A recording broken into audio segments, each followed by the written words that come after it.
কুমিল্লা জেলার সদর দক্ষিণ মডেল থানাধীন মধ্যম রাজাপুর এলাকায় মাদক বিরোধী অভিযান পরিচালনা করে কুমিল্লা র্যাব 11। উক্ত অভিযানে মীর হোসেন এবং আলমগীর নামক দুজন মাদক ব্যবসায়ীকে গ্রেফতার করতে সক্ষম হয়। এই সময় আসামিদের হেফাজত হতে 10 কেজি গাঁজা ও মাদক পরিবহন কাজে ব্যবহৃত একটি মোটরসাইকেল উদ্ধার করা হয়। পৃথক অন্য একটি অভিযানে কুমিল্লা জেলার সদর দক্ষিণ মডেল থানাধীন সুয়াগাজী বাজার এলাকায় মাদক বিরোধী অভিযান পরিচালনা করে। উক্ত অভিযানে নূর উদ্দিন নামক একজন মাদক ব্যবসায়ীকে গ্রেফতার করতে সক্ষম হয় র্যাব 11। এ সময় আসামির হেফাজত হতে 20 কেজি গাঁজা ও মাদক পরিবহন কাজে ব্যবহৃত একটি কাভার ভ্যান উদ্ধার করা হয়।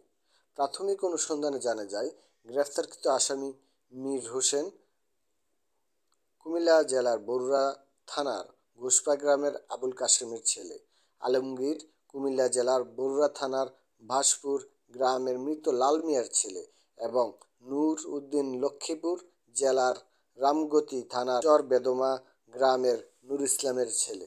গ্রেফতারকৃত আসামিদেরকে জিজ্ঞাসাবাদে আরও জানা যায়, তারা দীর্ঘদিন ধরে কুমিল্লা সীমান্তবর্তী এলাকা হতে মাদকদ্রব্য গাঁজা সংগ্রহ করে কুমিল্লা সহ দেশের বিভিন্ন স্থানে মাদক ব্যবসায়ী ও মাদক সেবীদের নিকট পাইকারি ও খুচরা মূল্যে বিক্রি করে আসছে বলে জানা